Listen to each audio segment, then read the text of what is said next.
Yo, what is going on, guys? Welcome to my review for The Walking Dead Season 10, Episode 21, which was titled Diverged. So, as I always do, first portion of this video is going to be no spoilers, and later on we'll get into spoilers. You can see the timestamps on the video, so you see where to go. But honestly, there really aren't many spoilers for this episode because not a lot happens. Let's just go into general thoughts. Again, non-spoiler. I don't really love this episode. I don't hate it, though. I don't think there's many episodes in The Walking Dead where I hate. Because as an episode, in terms of how it's shot, you know, the dialogue, the acting, that's all great. But it's the fact that the episode does not need to be there is what bothers me. You could skip this episode, and it will not have... I'm not exaggerating when I say this. People exaggerate sometimes. They're like, oh, you can skip this episode. Like people say you can skip like Swear back from season 7, episode 6, where people say you could skip that. Like there's other episodes people say you could skip, but in reality, if you did skip them, you probably would be a little confused as to what's going on. I am almost certain you could skip this episode and it wouldn't make any difference in the story at all. It would not make a single difference, not even in terms of character development, because it gives Carol specifically, this episode is focused on Daryl and Carol pretty much only. That's not a spoiler, that's literally what the teasers were showing. It focuses on Daryl and Carol, and it gives a tiny bit of development for them, but it's so slim to the point where you don't even really need it. You could have skipped it and you could just assume, oh, eventually over time, you know, they changed a little bit, you know, but it doesn't even show much of a change. It's hard to say without going into specifics, and I'm trying not to go into specifics until we get into spoilers. But again, they're not really spoilers, but whatever. The episode's biggest problem is what I just said there. It's just not needed. And I don't think a lot of these 10C episodes are needed, but at least most of them have been developing characters little by little, like Maggie's episode, episode 17, that did a lot for Maggie. Even at 18, did a lot for Daryl, and showed some of his backstory with this other character. 19 was really good for Aaron and Gabriel. 20 was good for Princess, only Princess really. I wasn't a big fan of 20. I mentioned that in my previous video. I didn't hate it, but I thought it was not what I was hoping for. They should have shown some more characters, some more Commonwealth building up, rather than it just being a Princess solo episode pretty much. And this one was Daryl and Carol, but it didn't really develop them, though. Like, you know what I mean? It didn't do anything different or new with them, other than having a few interesting scenes here and there with their characters and a few interesting dialogues between these characters, one or two, throughout the whole episode. This episode could have been cut down into 10 minutes, and it probably would have worked just as well. It could almost be like a short, like they could have released this as like a webisode, and it probably would have worked just as good as a webisode, because that's really literally what it is. And this worries the hell out of me because they're doing this Daryl and Carol spinoff, which I already thought was a weird idea in its own right, but they said that the spinoff was going to be more lighthearted, less serious, and that worried the hell out of me. I'm assuming episodes like this is what that spinoff is going to be like, and if that's the case, I don't know if I'll watch it. I really don't. I love this show so much. I love this franchise. I love this universe. I don't know if I'll watch it. I really don't. If it's like this episode. Because I was bored. I was bored throughout majority of it. I wouldn't say every scene. There was a couple scenes here and there that I thought were good, but I was kind of bored. So if I was to give this episode a rating, I'm going to give it a 4 out of 10. 4 out of 10, which isn't terrible.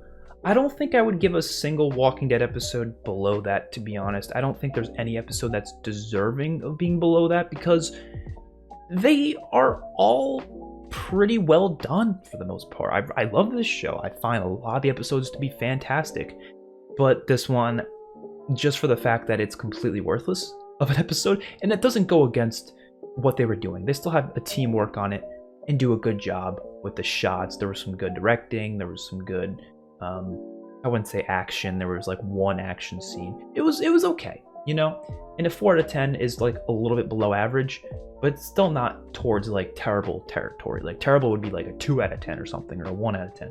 This is just like, yeah, I don't really like this episode. But let's get into spoilers now. So the episode essentially is two different things going on. You have Daryl trying to get back, which he was like, he told Carol, he was going to go searching for a little bit, but he ends up kind of just going to a point where he's just like, yeah, I'm just going to go back. Because the whole episode's just him trying to get back, but his motorcycle kind of doesn't really work because one of the things malfunctioned on it. So he was looking for stuff to fix the motorcycle in order to get back. And then eventually he does get back, but that's all they really did with him.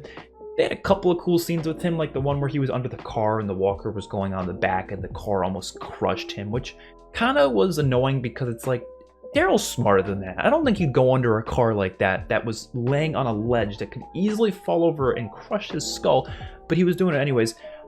I don't think he's that dumb, but he did it, and it was a cool scene, I guess. There was the other scene too where the walkers, he was attacking the military walker trying to get some of the gear because he had a bunch of gear on him, so he was like, maybe there's some good stuff in there, and there was some good stuff in there. He looted some good stuff from it, and it was a pretty cool scene. Again, it kind of was weird because it's like Daryl just tripped. I'm not one to complain about characters tripping in movies, but like it was kind of like, are you kidding me? One of those things. But it was a fine scene, and then he gets home eventually. So not a lot happens with Daryl, obviously, but he's pretty much half of this episode, and the other half is Carol and Alexandria doing chores. Pretty much just doing chores, and the whole premise is there's a rat in her house and she needs to get rid of it because she's trying to make the soup, and the rat's just causing the dog to go crazy. The rat's just bothering her, and she's trying to get the rat. Now, there is a clear metaphor behind this. It's not original though, and I'm not one to complain about, oh, they took it from this. This is so reminiscent of the Fly episode from Breaking Bad. I don't want to say they copied it because that's stupid. I'm sure Breaking Bad probably wasn't, they inspired. There's a scene that inspired them to make the Fly episode from another show, probably. I have no idea. So I'm not going to ever say, oh, they copied this, they copied that. It could be inspired by or whatever, and that's fine. Every movie and show, it gets inspired by other things, and that's completely fine.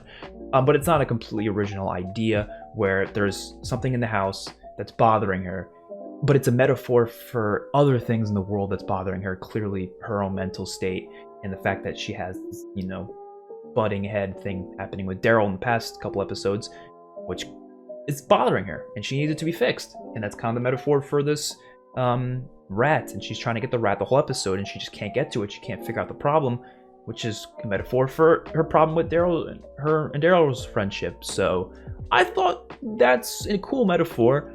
But I don't think anyone wants to watch Carol trying to kill a rat, not even kill the rat, just get rid of the rat for 20 minutes. 20 goddamn minutes!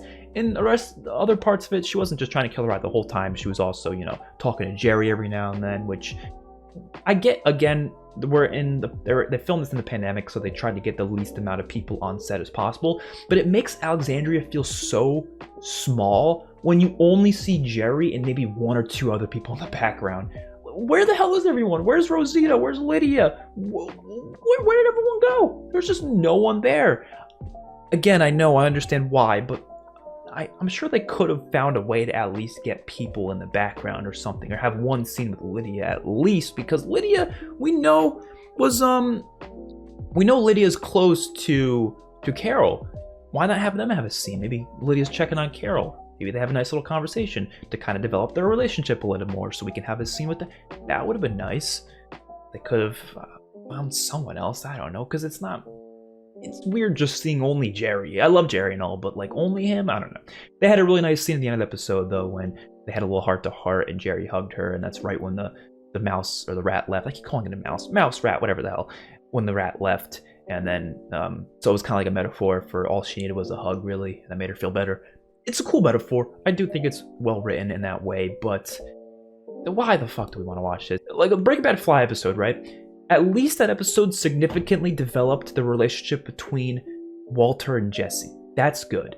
But this didn't really develop Carol and Daryl's relationship that much. They didn't really come to any conclusion. It's just at the end of the episode, they were just like, oh, hey. Like when they saw each other at the end of the episode, they're like, oh, I'll see you later. Like they didn't establish any conclusion there. It was just like, oh, I'll just deal with it.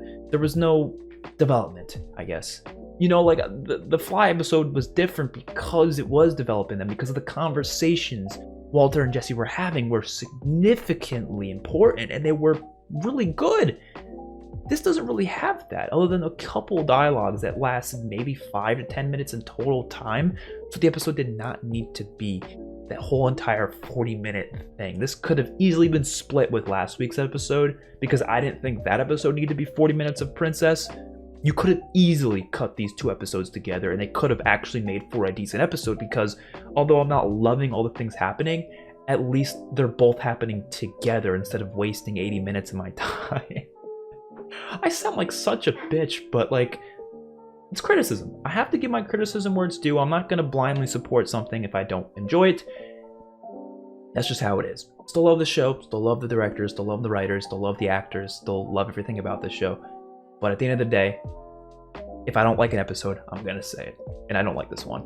But I'm extremely excited for next week's, because that's going to be Here's Negan. And I cannot wait. Hopefully it doesn't disappoint me. Hopefully it's one of the best things of all time. I cannot wait for that one. But unfortunately, I had to get through this one first. Let me know what you guys think in the comment section below, and I'll see you guys on my next one, and peace out.